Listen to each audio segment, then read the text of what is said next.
Bem-vindo mais uma vez a esse curso sobre catequese, introdução à catequese. Sou o pastor Jim Whitvin do Instituto João Calvino com a 7ª aula nesse curso.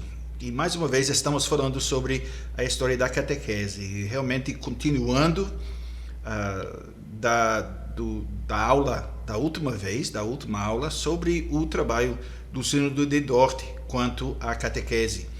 E as decisões tomadas e as atividades feitas pelas delegações ao Sínodo de Dort em 1618 e 19.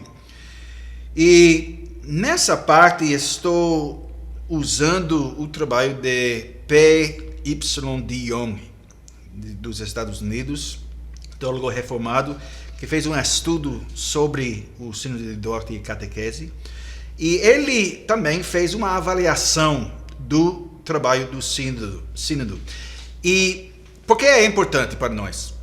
É importante porque nós vemos no trabalho do sínodo algumas coisas que ainda têm impacto nas igrejas reformadas até hoje. E nós vemos nas atitudes e também na própria política algumas coisas importantes. Na última aula, nós ouvimos sobre o que o Sínodo de Dort decidiu sobre os manuais de catequese e sobre a proeminência no ensino do Catecismo de Heidelberg. E agora vamos para essa avaliação do Sínodo e o que o Sínodo fez quanto à catequese. E no início nós precisamos nos lembrar que não podemos culpar o Sínodo por não fornecer às igrejas um conjunto exaustivo de regulamentações para esse trabalho. Por quê? Porque esse tipo de tentativa, conforme a política das igrejas reformadas, teria ameaçado os direitos e as responsabilidades das congregações locais. Porque as congregações locais com os oficiais na congregação local têm primeiro lugar na Igreja de Cristo. Eles têm o ministério do ensino da igreja. Então, essas regras sinódicas, por mais bem intencionadas, solidamente fundamentadas, jamais poderão compensar as deficiências e as negligências que são permitidas pelas próprias igrejas. Mas quando nós pensamos nisso, nós observamos isso, ainda há uma falha no que Dort disse e fez. Em primeiro lugar, o Sínodo adotou muito sem reflexão um padrão que se desenvolveu em todo o mundo eclesiástico reformado desde os dias de Calvino. Embora insistindo que toda a educação na religião cristã deveria ser unificada, integrada, de modo que o lar, a escola e a igreja falassem a mesma linguagem da fé, não esclareceria as contribuições que cada um poderia e deveria fazer. Nem poucos dos problemas práticos que atormentam a catequese até hoje, embora assumam uma forma diferente em diferentes países, derivam disso. Pode-se questionar se as escolas, mesmo quando mantêm um relacionamento próximo e cooperativo com as igrejas, devem sempre fornecer instruções nos padrões confessionais da igreja. É uma questão. As questões que envolvem a relação adequada entre igreja e escola exigem muito mais atenção do que recebem hoje. Claro, isso tem a ver com a situação em lugares onde tem escolas confessionais ligadas com as igrejas, escolas confessionais sob a autoridade dos pais que são membros da igreja. E intimamente relacionado com isso é a descrição do sínodo dos deveres que recaem sobre a igreja, mas especificamente sobre o ministro da palavra. E grande parte da sua responsabilidade catequética era limitado, por um lado, à pregação do catecismo e, por outro lado, à supervisão da catequese nas escolas. E assim, o único cuidado pastoral que a igreja, através do ministério da palavra, deveria exercer na vida de crianças e jovens foi, nesse sentido, obscurecido. Os pais e os professores precisavam investigar o que as crianças lembravam do sermão e, se necessário, explicar isso mais claramente. Mas esta tarefa pertence primeiramente ao pastor antes de tudo. É a responsabilidade dele. Se levarmos a sério o que as igrejas reformadas sempre mantiveram, que a preparação para a profissão de fé requer uma instrução do catecúmeno na linguagem confessional. Então, o que nós precisamos dizer é que um representante oficial da igreja deve fazer isso. Alguém que tem ofício. E sem dúvida, por causa dessa decisão das classes catequéticas de Dort, para todas as crianças batizadas, não se tornou prática eclesiástica comum até os dias da secessão, que foi um evento na história das igrejas holandesas que aconteceu em 1834. As 3 ou 4 semanas de instrução especial que eu falei na última aula, exigidas imediatamente antes de fazer a profissão pública da fé, foram totalmente inadequadas para tornar a membresia da igreja verdadeiramente uma coisa significativa para aqueles que a receberam. Só 3 ou 4 semanas de instrução não é suficiente. O sínodo, tendo designado uma tarefa específica para sua comissão, não lidou aberta e conclusivamente com seus manuais propostos. E as consequências dessa ambivalência foram grandes nas igrejas reformadas em alguns lugares, como, por exemplo, a Igreja Cristã Reformada nos Estados Unidos. Em sua decisão final, que recomendava alguns manuais elementares, o Sínodo de Dort demonstrou que não estava totalmente comprometido com o que havia sido declarado numa das sessões, como nós já ouvimos. O Sínodo insistiu que o número de manuais catequéticos deveria ser limitado àqueles especificamente recomendados. Mas uma vez que não havia um catecismo menor oficialmente autorizado, como o Catecismo Menor de Westminster, que sugeria, as portas se abriram para dar entrada a um número de manuais, a maioria dos quais não seguia consistentemente o padrão que o próprio Sínodo procurava salvaguardar no interesse de um programa unificado e sadio de catequese. No entanto, no final, não podemos esquecer as contribuições positivas desse sínodo. Corretamente, o sínodo insistiu que a catequese é principalmente uma responsabilidade eclesiástica. Nenhuma igreja pode permanecer por muito tempo na doutrina, na conduta cristãs, se negligenciar suas responsabilidades de ensino para com as crianças e os jovens da igreja. Sua ênfase em material unificado para ser ensinado fiel e perseverantemente a todos os membros dentro da igreja também merece elogios. A igreja deve aprender a falar com uma só boca, a nossa confissão unida. E nós precisamos aprender como falar nessa unidade a respeito das obras poderosas de Deus em Cristo para a salvação do ser humano. Isso deve nos alertar para o perigo de ensinar histórias bíblicas isoladas do contexto total.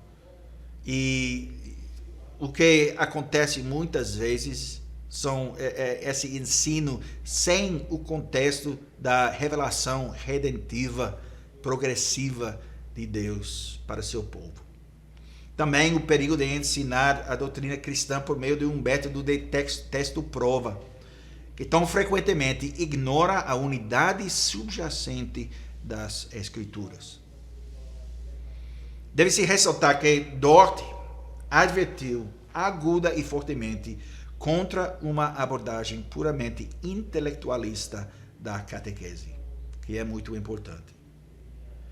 O objetivo que claramente defendia foi da instrução na fé para a fé. Uma fé explicada no Catecismo de Heidelberg, como não apenas uma convicção, porque aceito com verdade tudo aquilo que Deus nos revelou em sua palavra.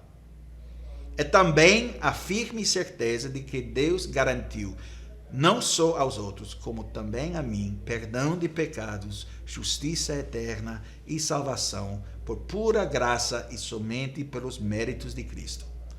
O Espírito Santo realiza essa fé em meu coração por meio do Evangelho, para citar as próprias palavras do Catecismo de Heidelberg. Ninguém pode acusar o Sínodo de Dort de abrir o caminho para um escolasticismo frio ou impessoal, abstrato, nas aulas catequéticas. Invocava contra a especulação humana, que gasta seu tempo na busca de respostas e questões ilegítimas levantadas pelo professor ou pelo catecúmeno. E também contra a ortodoxia estéril, que fica satisfeita quando as crianças aprendem palavras e frases sem entender seu verdadeiro significado. Os dois lados, ameaçam a catequese reformada em nossos dias, e na verdade ao longo da história. Mas contra essas duas opções, continuando fiéis ao Sínodo de Dort, nós devemos continuamente advertir. Nós precisamos essa abordagem